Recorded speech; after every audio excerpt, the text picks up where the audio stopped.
कौन सी बात थी जो आप लोग फोन पे नहीं बता सकते थे? इतना अर्जेंट आप लोगों ने मुझे बुलाया यहाँ पर। अरे बेटा, कुछ बात ही ऐसी थी कि मैं फोन पर नहीं बता सकती थी। तेरे पापा जी ने बोला कि घर में बुला ले सविता को, बैठ के बात करेंगे। वहाँ पर अगर फोन में कहती तो तेरे ससुराल वालों को पता चलता तो हमारी तो नाक ही कट जाती। आखिर बात क्या है मम्मी, बताओ तो सही। बताने लायक कुछ बच्चा होगा तब तो बताएंगे। तेरे भाई ने कारनामा ही ऐसा किया है।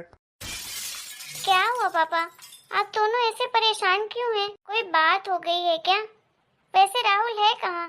क्या कर दिया राहुल ने जो आप लोग इतने परेशान हैं? अरे बेटा, तेरे पापा जी ने राहुल से कल रिश्ते की बात की, उसके शादी के बारे में कहा तो उसने साफ साफ मना कर दिया है कि वो किसी और लड़के से शादी नहीं करेगा। मतलब यही है कि तेरा भाई किसी लड़की से प्यार करता है, बोल रहा है मैं उसी से शादी करूंगा।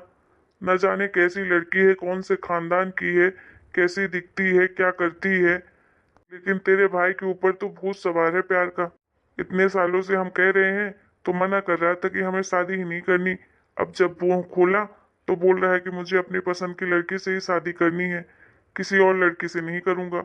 अब तू ही बता, हमारे खानदान में आज तक कभी ऐसा हुआ है? किसी की हुई है लव मैरिज? पसंद की शादी? लव मैरिज शादी करेगा, न दहेज मिलेगा और ना ही इज्जत। पापा, जमाना कहाँ से कहाँ चला गया है। आप अभी भी वो पुरानी चीजें लेकर बैठे हैं। आजकल कौन दहेज लेता है? और दहेज क्यों लेना? लड़की अच्छी होगी तो आप करवा दीजिएगा उसकी शादी। वैसे आपने क्या कहा उससे? एक बार मिल लेते उस लड़के से आप लोग। बोला है हमने उसको कि आज लेकर आ जाना, मिलाना हमसे, देखते हैं क्या करता है। ठीक है ना, एक बार मिल लेना, उसके बाद डिसाइड करना। हो सकता है अच्छी लड़की हो। और पापा, आजकल के जमाने में कोई दहेज नहीं लेता है। दहेज लेना कोई अच्छी बात नहीं होती है। मैं तो कहती हूँ दहेज लेना और देना तो दोनों ही गुनाह है। इसलिए पापा, दहेज के चक्कर में मत पड़ो। और लोगों का क्या है, लोगे तो कुछ भी करोगे बात तो बनाएंगे ही। आजकल सबके बच्चे करते हैं लव मैरिज शादी। कोई पाप थोड़ी ना कर रहा है, जिंदगी उसे बितानी है तो अच्छी बात है ना। उसके पसंद की लड़की होगी तो और अच्छा है। हाँ बेटा, मैं भी तेरे पापा को कब से यही समझा रही हूँ, लेकिन तेरे पापा कहाँ सुनते हैं मेरी। हाँ, बस तुम ही दोनों तो होशियार हो इस दुनिया में, और तुम्हारा वो बेटा। समाज में तो मुझे रहना पड़ता है ना। तरह तरह के लोग जब हमारे बारे में बातें करेंगे तब पता चलेगा तुम लोगों को। जब सविता के ससुराल में ये सब बातें पता चलेंगी तो क्या सोचेंगे वो लोग हमारे बारे में। कोई कुछ नहीं सोचेगा पापा, आप खामखा टेंशन ले रहे हैं। जिसको जो सोचना है, जो बोलना है बोलने दीजिए, हमें फर्क नहीं पड़ता। आपको तो अपने बेटे से मतलब रहना चाहिए कि आपका बेटा खुश है कि नहीं। लोगों का क्या है, लोग तो बातें बनाते ही हैं। अच्छा करोगे तो भी बनाएंगे, बुरा करोगे तो भी बनाएंगे। दुनिया वाले तो न तो खुश देख सकते हैं इंसानों को, ना ही दुखी। उनको तो हर वक्त बोलना ही है। और सुना, बच्चे कैसे हैं? दामाद जी कहाँ है? आपके दामाद जी तो कुछ काम से बाहर गए हैं, बच्चे स्कूल में हैं।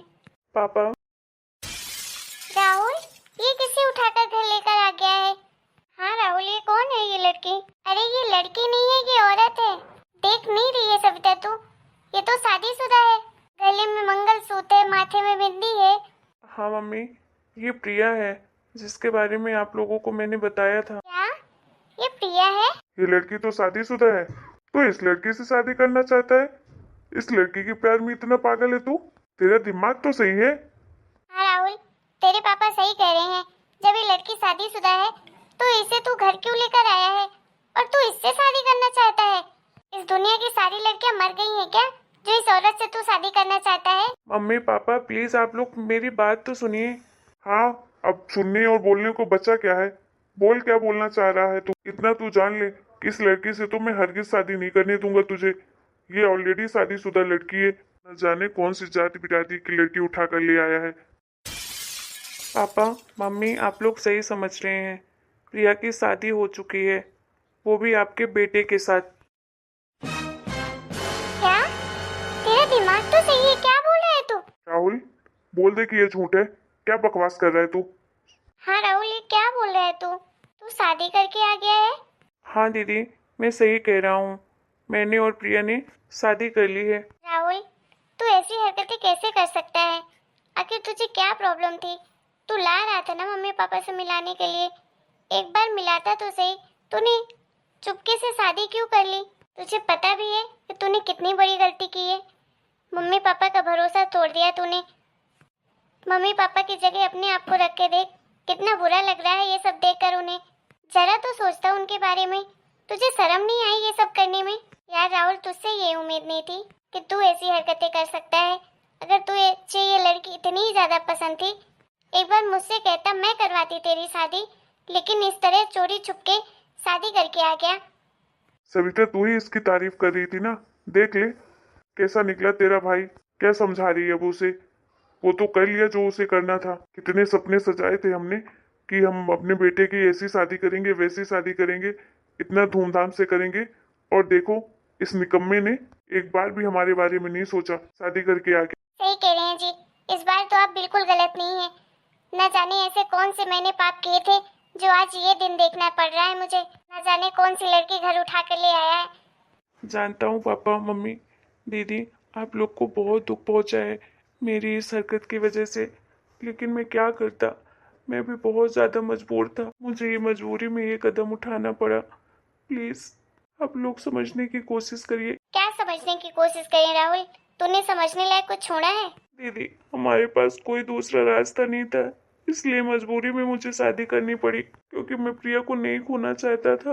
नहीं खोना चाहता था तो बताता हमें, हम तेरी मदद करते।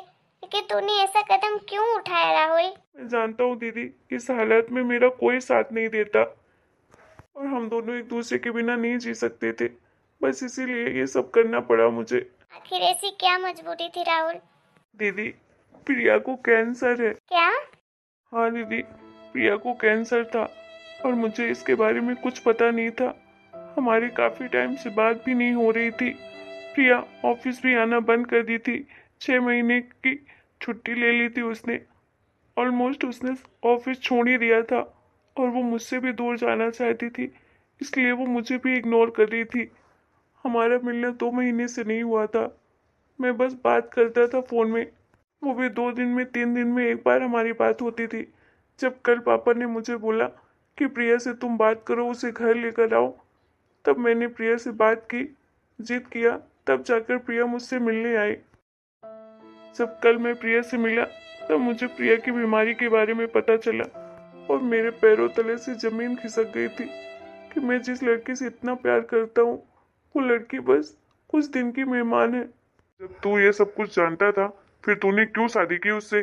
जब जानता है कि वो ज्यादा दिन जीने वाली नहीं है, फिर ऐसा कदम क्यों उठाया तूने? क्योंकि पापा, मैं प्रिया के बिना नहीं जी सकता था। मैं चाहता हूँ जब तक प्रिया इस दुनिया में रहे, मेरे साथ रहे।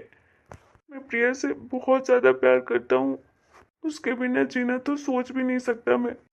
हालांकि प्रिया ने मुझे बहुत मना किया, वो तो मुझसे दूर भी जाना चाहती थी हमेशा हमेशा के लिए, लेकिन मैंने उसको जिद करके रोका और मैंने उससे शादी कर ली, जिससे आप लोग चाहकर भी हमें अलग ना कर पाए। मैं प्रिया के साथ ही रहना चाहता हूँ। जब तक प्रिया इस दुनिया में है मैं प्रिया के साथ रहूँगा। तेरे बेटे का ना दिमाग खराब हो चुका है। तेरे बेटे ने हमें कहीं का नहीं छोड़ा, किसी लायक नहीं छोड़ा। ना कहीं मुंह दिखाने लायक बचे, ना ही कुछ कहने लायक। तू रहे इस लड़की के साथ, आज के बाद तेरा और मेरा कोई रिश्ता नहीं है। मम्मी प्लीज़ आप तो समझने की कोशिश करिए कि आप लोग मुझे माफ़ नहीं करेंगे।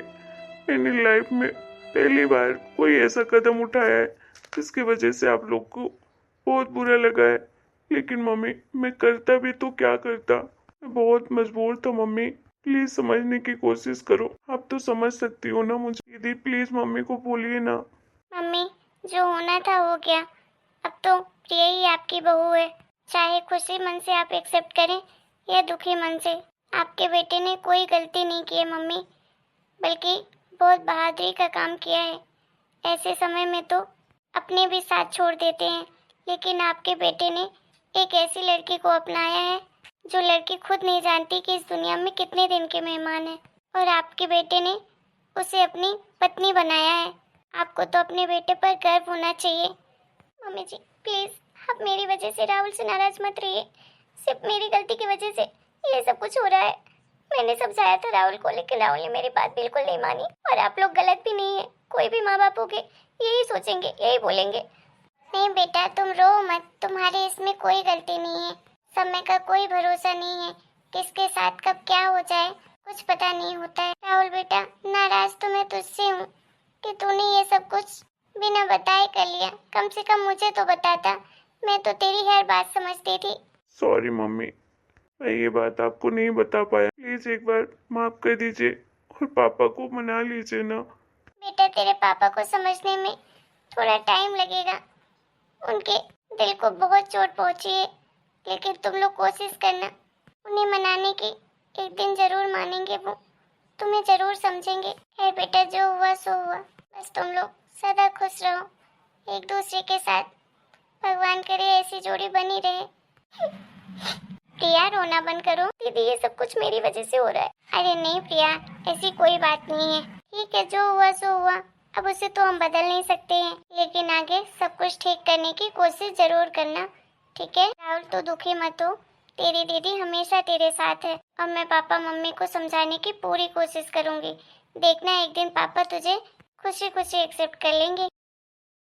प्रिया, मैं तुमसे वादा करता हूँ कि मैं बहुत जल्दी सब कुछ ठीक कर दूंगा। तुम प्लीज परेशान मत हो। तुम्हें भरोसा तो है ना मेरे ऊपर? हाँ राहुल, खुद से ज्यादा तुम पर भरोसा है मुझे। हेलो दोस्तों, आपको आज का हमारा ये वीडियो कैसा लगा कमेंट करके जरूर बताइएगा। वीडियो पसंद आया हो तो प्लीज वीडियो को लाइक करें, शेयर करें और चैनल को सब्सक्राइब करें।